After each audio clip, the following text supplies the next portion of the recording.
My name is Professor Mark Burgman. I'm the Director of the Centre for Environmental Policy at Imperial College, London.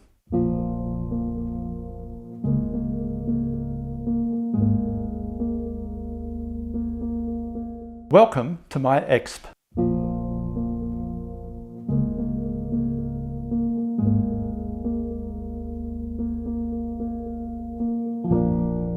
I know that governments internationally aspire to evidence-based policymaking.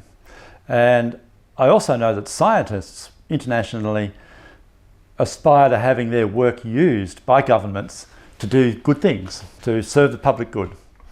And in my experience, public civil servants, they're called in this country, civil servants, are motivated by a desire to improve net social benefit. And it's a wonderful motivation for most people in the civil service. And scientists, by and large, would love their work to have an impact, even those people who are doing relatively theoretical work.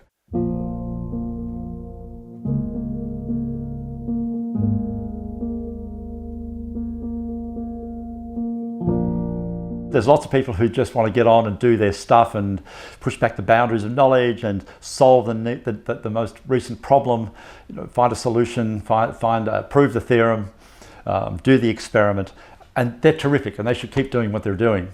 But there are a group of scientists at universities, other research institutions who want to contribute to public policy, and indeed many are motivated by that aspiration. Nevertheless, there's a gap. What we produce is often not what civil servants can use. Now, I think that gap is caused by, on one hand, scientists tend to approach problems by thinking, well, I've got a set of skills. I know how to do this, know how to do that. Where can I apply them? They look for a problem that already has a solution, if you like. And on the other hand, we've got civil servants who say, I've got this problem. I don't have this other problem. I've got this problem.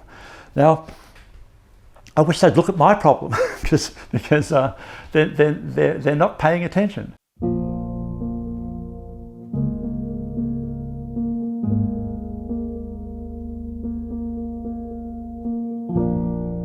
A great deal of it is that scientists don't listen enough. We are used to giving lectures, doing shows like this, I guess, talking to people and dispensing knowledge, and people often anticipate that we'll just give them what they need because we kind of know, this authority that will have insight and the right solution, and that's rarely true. Civil servants are clever people. They've been working at this for a long time. If there was an easy solution, they would have found it.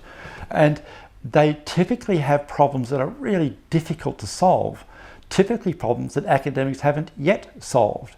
And they're often really complex problems that involve people, aspirations, values, even when they're things about as prosaic as how can I reduce my power bill, or how can I contribute to reduced greenhouse gas emissions, or what can I do about biodiversity.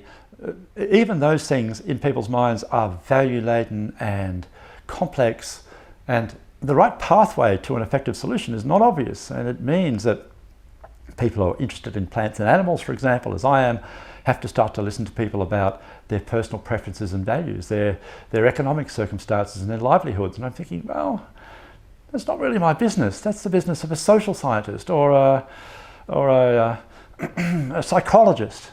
And I'd be right to think that. And what it means is that I think, well, actually part of the solution of this problem is beyond what I've been trained to do.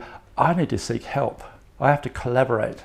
And it opens the door to what is now called cross or transdisciplinary research. I have to cooperate with people in wildly different fields to find a solution that a civil servant can actually use.